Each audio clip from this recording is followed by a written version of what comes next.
Como que começou a, vamos lá, se a gente puder trazer aqui, o primeiro contato da sua vida com a própria ACN e por qual motivo que se deu? Foi muito interessante, muito bonito, porque mostra a vocação da ACN. Eu, depois dessa primeira viagem que eu fiz, como jornalista, eu fiquei muito interessado na igreja desses países todos. E resolvi me dedicar a isso. Falei, era um advogado, mais ou menos recém-formado, mais ou menos jovem, de São Paulo, do bairro de Pinheiros, uma vida tranquila. Resolvi, você sabe, quando a gente se entrega a Deus, você sabe aonde você estava quando você se entregou. Você não tem a menor ideia de que você vai parar depois. Verdade. Deus te manda para os lugares, mas eu tenho um amigo que eu conheço muito bem que vai parar na Amazônia com frequência. Olha aí. Então isso acontece. Então eu pensei, eu preciso de meio, porque eu não era milionário, não era rico, nem nada disso, ficar viajando assim, porque eu não evangelizar, precisava de alguém que me ajudasse, não? E aí eu fui procurar na Bélgica, em Bruxelas, havia o único centro católico russo no Ocidente, era o Foyer Oriental Chrétien, em Bruxelas. Aí fui lá procurar, conversei com os padres, eles disseram, olha, o que você quer fazer é ótimo, é maravilhoso, mas só tem uma organização no mundo que pode te ajudar e pode te ajudar muito bem. Ajuda a igreja que sofre, a ACN. Vai lá, explica o que você quer. E eu queria... eu esqueci de contar um pequeno detalhe que mostra por que eu estava querendo fazer isso. Depois que eu recebi uma espécie de chamada de Deus que eu queria me dedicar a esse apostolado, a essa evangelização, eu fiz uma outra viagem para a Europa Oriental, sobretudo os países bálticos, onde tinha mais católicos. Ali, sobretudo a Lituânia, que é um país majoritariamente católico, 80% mais ou menos da população é católica lá, são muito católicos, muito religiosos. Eu fui lá e me informei. Havia um centro em Londres chamado Keston College, é um centro ligado à Universidade de Oxford, que estuda o cristianismo nos países da União Soviética. Ele era especializado em informações sobre a igreja perseguida pelos comunistas ali na Europa do Leste. E eu fui lá e disse, olha, eu quero ir lá, expliquei o que fazia, eles apoiaram totalmente, disseram, não, excelente, e eu pedi contatos, com quem eu podia contactar lá da igreja, porque a igreja era perseguida, você não vai chegando assim, não vai. É todo mundo escondido, é tudo secreto. Então me deram alguns endereços de pessoas para procurar. Aí eu fui, bati num apartamento, uma espécie de BNH, assim, Minha Casa Minha Vida, lá deles, porção de prédios todos iguaizinhos, bem simples, num andar lá, tinha um endereço para procurar um rapaz, estudante de medicina da Universidade de Vilnius, que havia sido descoberto pela polícia secreta comunista, na KGB, porque ele havia formado um grupo de oração na universidade. Depois das aulas se reuniam num parque lá para rezar o rosário e conversar um pouco e se instruir na fé. E ele foi descobriram que ele era católico e estava tendo essas reuniões, mas não sabiam quem eram as pessoas que participavam das reuniões. Então ele foi preso, foi torturado para revelar o nome de quem eram os outros. Ele não revelou. E graças a essa tortura ele ficou manco pro resto da vida, que eles batiam com um martelo no joelho. Nossa. Ele estrupiou o joelho dele. Ele foi condenado a 5 anos de campo de concentração com trabalhos forçados na Sibéria. Ele foi para o campo da morte de Perm, na Sibéria. É um dos lugares mais frios do mundo.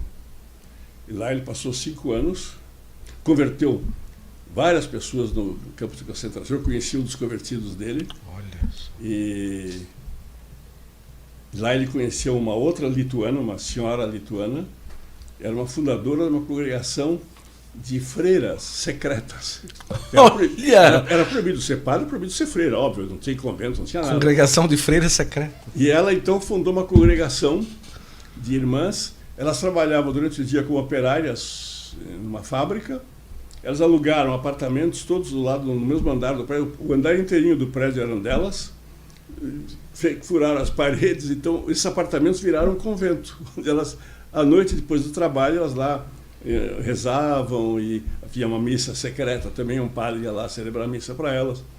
O nome dela era, porque ela faleceu. Há pouco tempo ela faleceu, Niole Sadunaite, irmã Niole Sadunaite.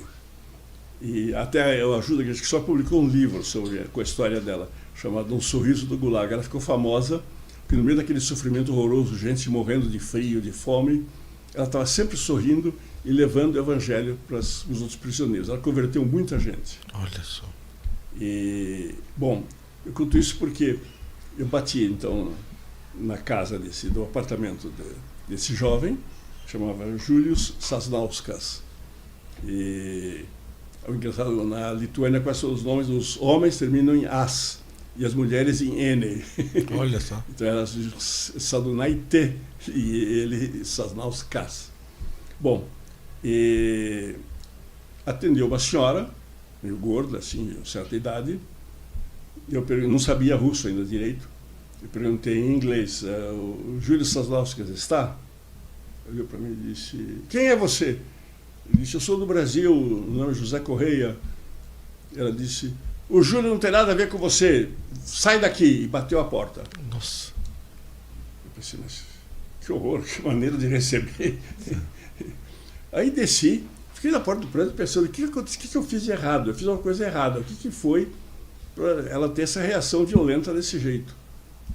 Estava lá parado, assim, alguns minutos depois desce um rapaz barbudo e pergunta, você que ia falar com o Júlio? Diz, sou eu. O que aconteceu? Eu não entendo o que aconteceu. Ela diz, eu queria saber primeiro quem é você, por que você quer falar com o Júlio? Que informação você tem sobre o Júlio para vir falar com ele? Você é do governo, é enviado do governo russo, do governo soviético? Quem é você? Eu expliquei quem era eu, etc. E por que eu queria falar. Quando eu falei a palavra mágica, Castle, quem deu o endereço foi o Castle College. Você devia ter falado isso logo de cara, se é o Castle de confiança. A gente não sabia, porque aqui está cheio de espionagem, a gente não sabe se alguém está querendo interrogar o Júlio, fazer alguma coisa ruim com ele, então a gente não sabe, a gente se previne. Mas o Castle, se você veio do Castle, então é outra coisa, muda tudo. Bom, para encurtar uma longa história, marcaram então uma reunião, disse, aqui na cidade é perigoso porque ele está na lista negra. Qualquer pessoa que vier falar com ele vai ser... Imagina que realidade, né? Você imagina que isso foi a gente possível de viver isso, né? A gente não imagina o que é a ditadura comunista, a ditadura mais feroz que existe.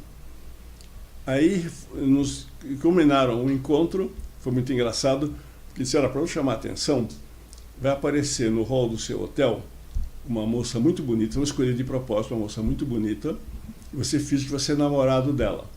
Ela chega, se dá um beijinho no rosto e sai de braço dado. Ela vai estar um carro parado perto do hotel, ela vai te levar para uma floresta fora da cidade. Caramba! Num lugar X. Lá a gente vai poder conversar, porque aqui na cidade, nos apartamentos, a gente não sabe se eles tudo isso para uma conversa? Porque a gente não sabe se tem microfone oculto. A gente não sabe. E depois se provou, quando houve a libertação, se provou que estava cheio de microfone oculto, tudo que estava no lugar público, né? Aí fomos para a floresta, eu chego lá, estava o Július, estava a Niole Sadunaite, essa freira secreta, o rapaz barbudo que havia me atendido, e a irmã do Július também. E estavam todos sentados lá num tronco de uma árvore caída, numa clareira da floresta. Aí nos apresentamos, conversamos, eu expliquei melhor quem eu era e por que eu estava lá, porque eu queria falar com eles.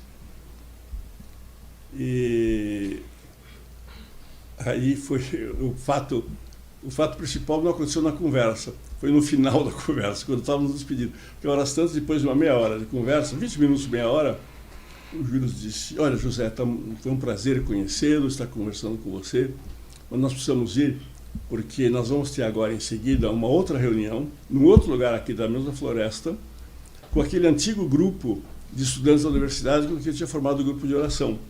O grupo continuou se reunindo nos 5 anos que eu estive preso. Eles se formaram, hoje estão todos já, são profissionais. Ele ia encontrar com ele. Nós agora vamos recomeçar as reuniões que nós tínhamos.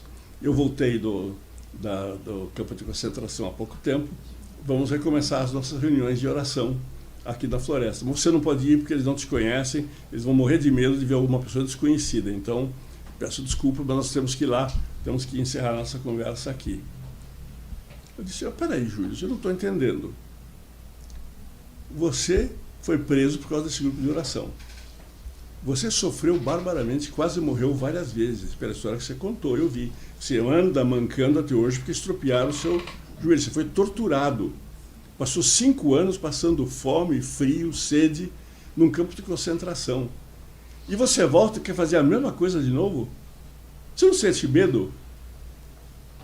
Disse, José, como assim medo? Eu sou católico, nós não temos que ter medo dos filhos das trevas, não. A gente está com Deus, está com Nossa Senhora, a gente recebe força para resistir. Disse, mas você recebe força, você foi torturado. Eu recebi força da tortura. Eu tenho saudades das graças que eu recebi. Caramba. Foi muito bom. Vocês do Brasil, vocês nunca foram perseguidos, vocês não sabem a graça que a gente recebe no meio dessas perseguições. A graça de ser fiel, seja lá o que for. Eu deixo explicar qual é a nossa filosofia de vida, para você entender. Eu vejo lá no Brasil, vocês não devem saber que vocês nunca passaram por isso, tiveram a graça de nunca passar por isso. Veja bem, o que de pior pode me acontecer aqui, eu fazendo essas reuniões? Vou ser preso de novo, vou ser torturado de novo, vou ser mandado para o campo de concentração de novo. Tudo isso que eu já passei. Eu recebi graças enormes lá. Se os comunistas acham que eu vou ficar com medo por causa disso, estou enganado, de jeito nenhum. Ou se não, o que pode acontecer? Eles podem me matar. Para o mundo, isso é péssimo. Para nós católicos, é excelente. Eu vou ser mártir. Eu vou morrer, vou ser morto por causa da fé que eu estou professando. Então eu vou ser um exemplo para a minha família, vou ser um exemplo para os meus amigos, para o meu povo, para toda a igreja. Então isso é excelente. Moral da história, José. Se você se entrega a Deus e faz o que você precisa fazer como cristão, como católico, não importa o que aconteça, tudo vai ser bom. Deus vai tirar algo bom de tudo isso. Não existe nada de ruim se você se entregar e fizer o seu dever como católico. Então eu não tenho medo. Nós católicos não devemos ter medo de nada nem de ninguém. Aí ele parou um pouco e disse, eu tenho medo de uma coisa só. Uma pessoa eu tenho medo, de mim. Eu sei que eu sou pecador e eu sou fraco. Eu preciso da graça de Deus para resistir. O único medo que eu tenho é de mim mesmo. Do resto eu não tenho medo de ninguém.